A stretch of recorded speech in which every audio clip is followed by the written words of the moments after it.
Panahon ng bumalik sa katotohanan, mamuhay ng may katapatan at pananampalataya sa Diyos. Pilipinas, panahon na tama na ang kasinungalingan, tama na ang kasakiman.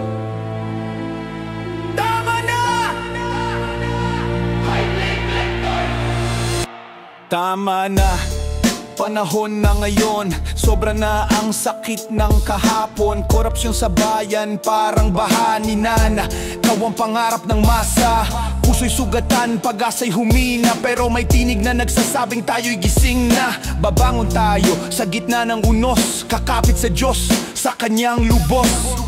Huwag na tayong manahimik pa, basta siya'y dapat ipaglaban na. Magsama tayo, puso'y bago, para sa Diyos at bayan tayo'y tama na.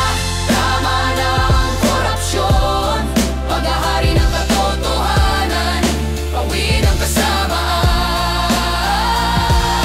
Pagridang na mamayani, bansa'y bumabagsak, ngunit Diyos ay tapat sa pusong tapat. Righteousness exalts a nation, sin brings shame to everyone. Kaya tatayo kami sa katotohanan at pag-ibig. Tama na!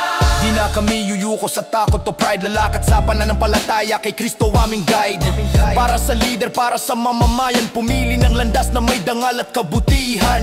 Liwanag ng katapatan, sumikat muli, awa ng Diyos dumadaloy sa marami, simula ng pagbabago ay nasa puso. Katarungan ng Diyos, aming layunin totoo. Sama-sama tayong babangon, di na bulag, pag-asa'y mas matibay kaysa sa dilim.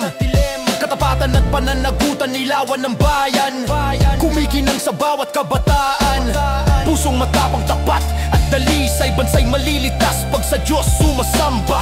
May katapangan, may biyaya, tunay na pagbabago sa Kanya nagmula.